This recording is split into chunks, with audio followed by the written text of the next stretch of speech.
says, remember, it's impossible to learn that which you think you already know. You can tell a lot about a leader and how they respond to failure. And he said, you can definitely tell about narcissistic leaders. He said, because they react to failure, to criticism with a great rage. They thirst for vengeance. They have this sense of righteousness. The boy was coddled. He grew up surrounded by immense privilege, sure. Donald Trump's worst habits is his vanity. He's incredibly vain. He loves adoration and attention. He admires Olympic athletes, sees himself as being like them, but he doesn't actually want to do the work to be an Olympic athlete. So instead of understanding that his job demanded a lot of him, he saw that his job put him in a position to make lots of demands on other people, namely attention. He loved attention. He was addicted to attention. He could never get enough. And this addiction to attention makes him incredibly vulnerable to flatterers. It makes him very easily distracted, created this court around him of people who wanted something from him, people who were dependent on him, people who told him what he wanted to hear. And it created a bubble of unreality, as dictators and kings so often do. But he fixed things. His vanity demanded that he always be celebrated, always feel like he was loved. And this mattered to him even when it was preposterously fake and untrue. And that's the problem with vanity and ego, right? They call this the dictator's trap. When people are scared of a leader and that leader is incredibly fragile, their ego is fragile, people don't tell them what they need to hear, and they live more and more in a bubble of their own reality. They lie to them because that's what the person wants to hear, when in fact, to be a good leader, you have to know the objective facts of your situation, and you have to be able to deal with unpleasant facts and resolve them, not just make them go away because they're inconvenient. This irresponsible man-child, it wasn't a sane environment, so it just kept getting worse. This is not normal, people screamed, I'm sure, but it kept getting more and more abnormal. It was convinced he was smarter and better and more brilliant and more loved than he actually was. And as he got older, when he stopped listening, and that's really when the wheels began to come off, as they inevitably do for narcissistic leaders.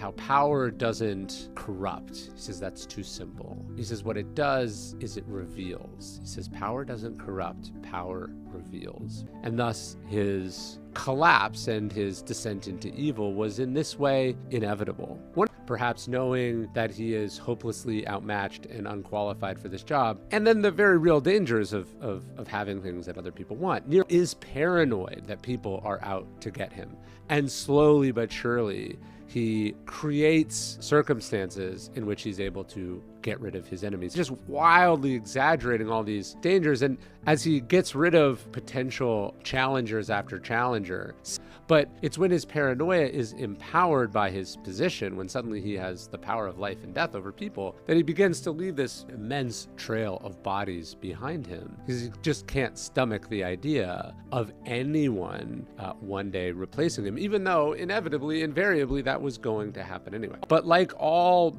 incompetent, overmatched leaders, is not able in the moment of a crisis to do the job, right? He's not able to properly direct, and instead of also taking responsibility for having screwed up, instead of using a tragedy to bring people together, he scapegoats, and you see ultimately what a fragile, weak, and scared little man. They defy him. They are what you might call the resistance. Just can't handle anyone not rubber stamping what he is doing. He can't stand that there's anyone or anything that disagrees with him, that wants to challenge him. And so he can't wrap his head around people not wanting to celebrate and love him. He thinks this is something he's entitled to rather than something he has to earn. That paranoia is just spitting him out of control. Just incompetent. He just doesn't have the stuff. This is the problem with hereditary rulers, but he doesn't do the work to be qualified to do this job. He doesn't take it seriously. It's not just that he was cruel. It's that he was bad at being in charge. This is not normal, that there's something wrong with this guy, that this doesn't make sense. But as it does for all gangsters and tyrants and bullies, eventually the support erodes, and it erodes slowly and then all at once. He said, look at all the other terrible things he's done to people close to him. He said, was always there. Power just enabled it. Had driven himself into a wicked downward spiral. He descended into madness. And as a coward, he couldn't take responsibility, he couldn't take ownership, he couldn't go out like a man. One of the final words of a man who prioritized the wrong things from the get-go, who didn't know it was important, who wouldn't have known virtue if it's staring at him in the face, whose reign was going to end no other way than in violence and shame and incompetence. Of course it was going to end this way. This is what narcissistic leaders do. They destabilize. They jeopardize. Everything they touch tends to die. This totally unqualified, vain, egotistical, delusional, paranoid man in a position of power, ruling over an immense empire. Donald Trump is elected president and of a very different type of leader, who not only claimed from day one that his inauguration crowds were of unprecedented and enormous size, which they objectively were not, but he insisted that members of his administration parrot that back to him. His reality was more important than actual reality. He preferred his alternative facts to the actual facts. We have immense amounts of research that tell us that Donald Trump handled the presidential daily briefing. The president of the United States gets a classified briefing every day of a handful of pages of the greatest, most expensive, hard-won intelligence in the world. So we have Donald Trump asking to get on with it, to shorten it. We're told that the intelligence community had to not just shorten each of the briefings, but they wanted it as a story. Trump wanted to see his own name in it often. He was uninterested in things that were complicated and things were negative. When in 2020, the COVID-19 virus began spreading all over the world, Donald Trump blamed his advisors for not having told him about it. And in fact, they had tried to tell him about it. He just wasn't interested in it, right? You can't learn that which you think you already know. Conceit is the impediment to knowledge. He was inherently suspicious of, resentful of the intelligence community for a number of reasons, mostly having to do with the Russia investigation. He just wasn't interested in hearing what they had to say, and thus he misses an enormous crisis, a crisis whose destruction and death. And Trump preferred what he was hearing on Twitter. He preferred not even cable news, but cable news opinion shows where the pundits, knowing he was watching, would often reflect back to him things he wanted to hear. And that's one of the things that McMaster told me, that it took him some time to understand that Trump didn't want to hear things that were complicated or unpleasant. He didn't actually want the truth. He wanted a briefing that confirmed what he thought about things. That he wasn't really interested in analysis or deeply investigated or reported out information. He just wanted things that confirmed his hunches or that enabled him to do what he wanted to do. And certainly he didn't want to be bored, or he didn't want to be lectured. In fact, one of the slurs that Trump would throw at people, he would call someone who was smart or very fact-based, he'd call them professor. Okay, professor, right? There was a childlike aversion to anything resembling schoolwork or study or learning, because that challenged him. It made him feel small, which is what all narcissistic leaders are trying to avoid. That's why they want to have big parades and build big flags and see their name on things. It's also what makes them susceptible to being lied to being misled, to being sucked up to. We talk a lot about norms. Cato gives his life to preserve what was called the mos maiorum, or the old ways. He was a person who deeply believed in institutions, in the primacy of institutions over the individual. But a narcissistic leader can't do that. It can't comprehend this at all. The famous terrible remarks of Donald Trump as he looked out over the dead at Arlington National Cemetery, he said, "I don't get it. What was in it for them?" And I take him at his word there, that he really didn't get it. He didn't understand. He didn't get the idea of sacrificing for something bigger than yourself. He didn't get doing something that wasn't in your immediate self-interest. And narcissists can't, because their whole life is themselves. In Donald Trump, you have someone who loves to use the bully pulpit to be a bully, to go after his enemies, to respond to every criticism you can imagine. It's a guy who uses Thanksgiving and Christmas and holidays to attack people instead of bring other people together. You have Donald Trump telling people that he's, as the greatest president there ever was, that he's as good as Abraham Lincoln. You just have almost incomprehensible vanity and delusion. You have bitterness and resentment and grievance. You have a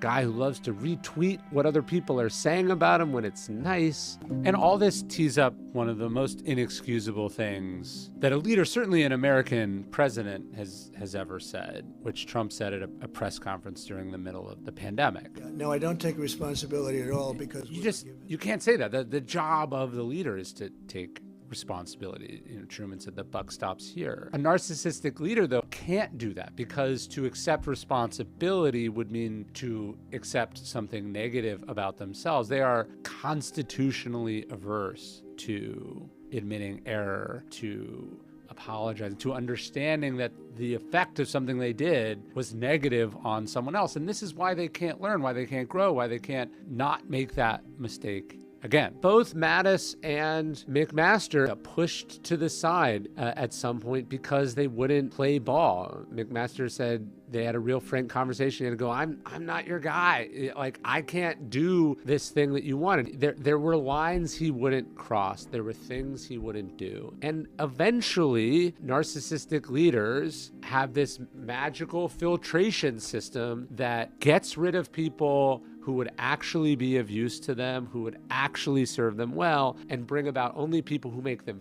feel a certain way, who confirm things they want, and then eventually lead them into trouble. When Trump got rid of another general on his staff, General John Kelly, who was his chief of staff, Kelly told him, look, you're going to replace me with someone who's going to have not as good a boundaries, who's not going to be as firm with you. And he said, I think what's going to happen is you're going to get impeached. And ultimately, Trump was impeached. Trump sees allies not as people you support, people you work with, people with shared values, but as something transactional. And as he tries to extort Ukraine, to dig up dirt on his political opponent, right, something the president should never do, that call is recorded and leaked, and then ultimately leads to his impeachment. And then after Trump loses the 2020 election, he'd done a terrible job handling COVID. He had run a disorganized, dysfunctional campaign that was sort of the full height of his delusion and insanity, because all the good people had been purged. He fundamentally could not accept that he had lost that election, and attempts to get this mob to overthrow the results of the election, which is precisely what happened on January 6th. After endless lies and misinformation and an attempt to bully his vice president into not certifying the election, this mob storms the Capitol, and they stormed it wearing shirts celebrating the Holocaust, waving Confederate flags, macing and beating police officers, killing some of them, chanting, "Hang Mike Pence." It was a heinous, disgusting, and dark moment in American history. And on that day, on January 6th, Donald Trump not only encourages that mob, but once it spins wildly out of control, he dallies. Where is Donald Trump for those hours on January 6th when he could have said something, when he could have stopped something? Mr. President, you have got to stop this. You are the only person who can call this off. Call it off. But Donald Trump doesn't do that. It's when Congressman Adam Kinzinger, who sits on the January 6th Commission, where they hear hours and hours of testimony about how this riot and this mob unfolded, as he's staring out over this group of heroic Capitol police officers, he begins to tear up. And what does Donald Trump do? Donald Trump calls him crying Adam. He laughs at it. This is now effectively a riot. 1349 hours declaring it a riot.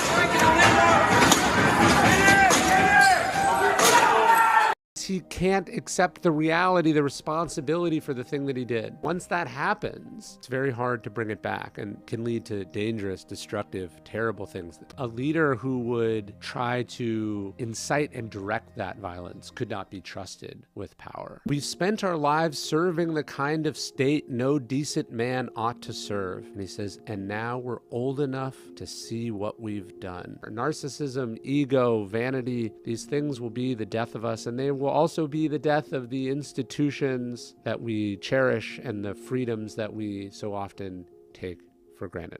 As citizens, as decent human beings, as lovers of justice, of truth, we can't accept that. We can't tolerate leaders who want to foster that. We can't accept or endorse political violence. We can't cater or join the mob. We have to stand apart from it. We have to demand virtue from our leaders. And anyone who is that type of leader should be exiled, should not be canceled. They should be exiled. We can't accept, we cannot tolerate, we cannot rationalize narcissistic leaders. They take us to a dark and awful place. They threaten the institutions we cherish. They threaten the freedoms we take for granted. And more than just can't tolerate those traits in our leaders, we have to aspire to be, as the Stoics did, real leaders. That is to say, servant leaders. That is to say, leaders of virtue, leaders of courage and self-discipline and justice and wisdom.